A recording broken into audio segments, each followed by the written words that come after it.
দুপুর বন্ধুরা, আমি একটা মুখের একটা নিয়ে এলাম তোমাদের কাছে। নিশ্চয়ই এটা তোমরা জানো বা করেছো বা করে থাকো।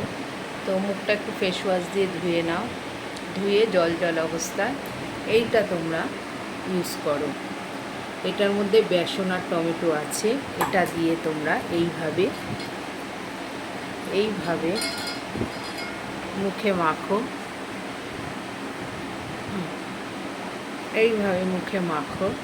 দেখবে যে তোমার যে কালো কালো দাগ, ছোপ ঠোপগুলো, কালো ছোপ একটা দাগ হয়ে যায় না আমাদের একটা টাইমে, দেখবে চোখের তলায় একটু কালো দাগ পড়ে যায়। তো তোমরা সেটা এই রেমেডিটা করতে পারো, খুবই ভালো, খুব উপকার। এটা করে দেখো, কিছুদিন করে দেখো, এর উপকার তোমরা পাবেই। তাই দেখো কেমন হলো। এইভাবে বেসনটাকে নেবে, নিয়ে টমেটোটাকে নিয়ে এইভাবে এইভাবে এইভাবে যেখানে যেখানে কালো কালো ছোপগুলো আছে সেখানে সেখানে দিয়ে যাও।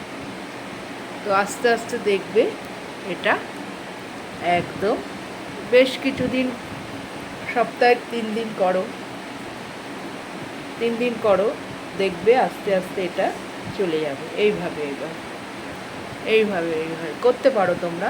এটা একটা রেমেডি, তোমাদের যদি ভালো লাগে তাহলে বলো, দেখো এটা করে। এই রেমেডিটা এখন খুবই ভালো, আমি এটা করি। এবার সত্যি কথা, আমার এই কালো ছোপ দাগ পড়েছিল, এগুলো চলে গেছে। তো টাটা বন্ধুরা, ভালো থেকো, সুস্থ থেকো।